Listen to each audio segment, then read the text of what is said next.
ఇక్కడ చూడండి second question, given one root find k value పాలినామిల్స్లో POLYCET 2026 question.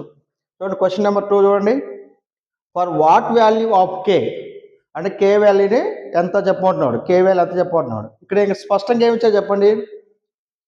3 a zero of the polynomial 2x² + x + k అన్నాడు. అంటే ఇక్కడ 3 అనేది జీరో అట కదా, 3 అనేది జీరో అట. దేనికి జీరో అట? ఈ పాలినామిల్కి జీరో అట.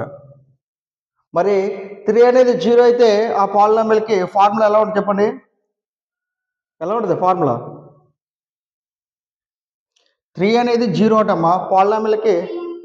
వెరీ గుడ్, P of 3 = 0 చేస్తే సరిపోద్ది కదా, రైట్, వెరీ గుడ్. సొల్యూషన్ ఏంటి ఇప్పుడు? గివెన్ పాలినామిల్ అని చెప్పండి. గివెన్ ది పాలినామిల్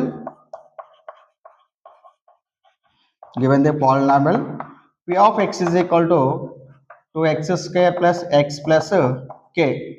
ఓకేనా? ఇక్కడ ఏది రూట్ అంటున్నాడు?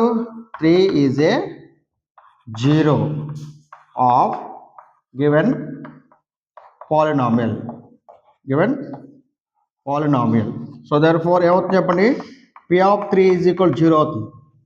3 is a zero of given polynomial కాబట్టి P of 3 = 0 అవుతుంది. స్పష్టంగా చెప్పండి, ఎక్స్ వాల్యూ అని చెప్పండి, 3 కదా, ఎక్స్ వాల్యూ అంతా 3. సబ్స్టిట్యూట్ చేయండి. 2 ×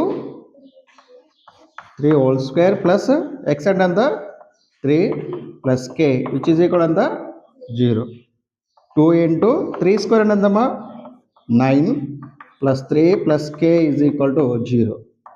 18 + 3 + k = 0. ఇది 21 + k = 0. k = -21. ఆప్షన్ 3.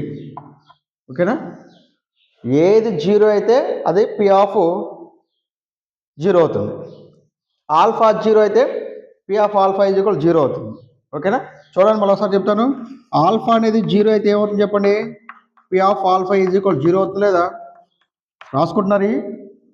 బీటా అనేది 0 అయితే ఏమవుతుంది చెప్పండి, చెప్పాలి. P of beta = 0. గామా అనేది 0 అయితే ఏమవుతుంది చెప్పండి, P of గామా = 0 అవుతుంది. 2 అనేది 0 అయితే ఏమవుతుంది చెప్పండి, P of 2 = 0 అవుతుంది. 3 అనేది 0 అయితే ఏమవుతుంది చెప్పండి, P of 3 = 0. 1/2 అనేది 0 అయితే ఏమవుతుంది చెప్పండి, 0 అవుతుంది. అంటే ఈ వాల్యూని 0 అనే వాల్యూని ఎక్స్ పాలినామిల్స్ సబ్స్టిట్యూట్ చేస్తే సరిపోద్ది. ఓకేనా? రాసుకోండి.